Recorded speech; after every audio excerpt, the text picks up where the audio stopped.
So what are those steps exactly? How do you take a flawed, crumbly surface and bring it back to its full strength and get it looking perfect again? Let's get right into the process.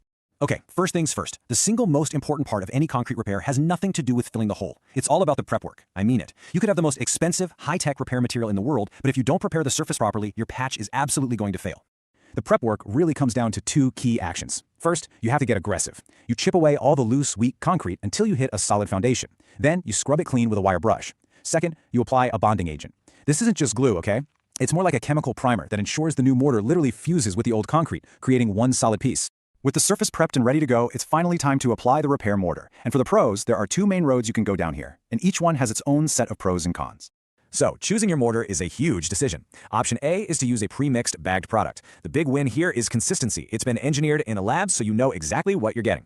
Option B is the old-school site-mixed mortar, usually a simple 1:3 ratio of cement to sand. This gives you more control, but you have to know what you're doing, and you'll need to add a special bonding agent to the mix to make it work right. But hey, what happens when the problem is a bit wetter? What about structures that are actually designed to hold water, like a big tank or a reservoir? A simple patch just isn't going to cut it here. You're fighting against active water pressure, and that is a whole different ballgame.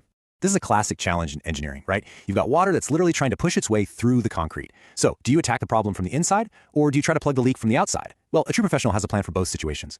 Let's start with the first approach, internal, or what they call negative side waterproofing. This is the method you use when you can actually drain the tank and work from the inside.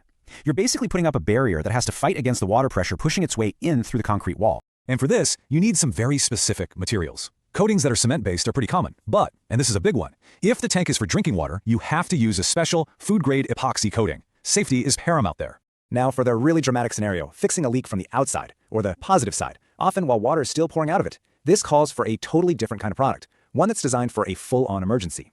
And the materials here are just incredible feats of science. We're talking about extremely fast-setting cement plugs. I mean, this stuff sets in a matter of seconds. You can literally take a ball of it in your hand, shove it straight into an active leak, hold it there for a moment, and just like that, the water stops flowing. It's amazing to watch. So we've talked about the major repairs, but a truly professional job is always defined by the details.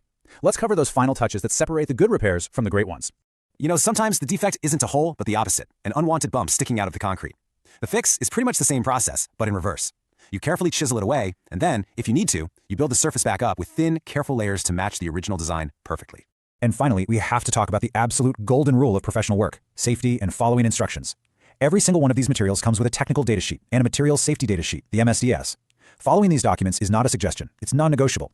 It's what makes sure the repair works like it's supposed to, and, more importantly, it keeps everybody on the job safe. So, after going through this whole process, from the chisel all the way to these crazy chemical plugs, what is the one big idea you should walk away with when it comes to fixing concrete? It's this. A repair that lasts is never ever about just stuffing some cement into a hole. It's a system. It's a professional process. It's about figuring out the problem, meticulously preparing the surface, choosing the exact right material for that specific problem, and then following the procedure to the letter. Every single step builds on the last one.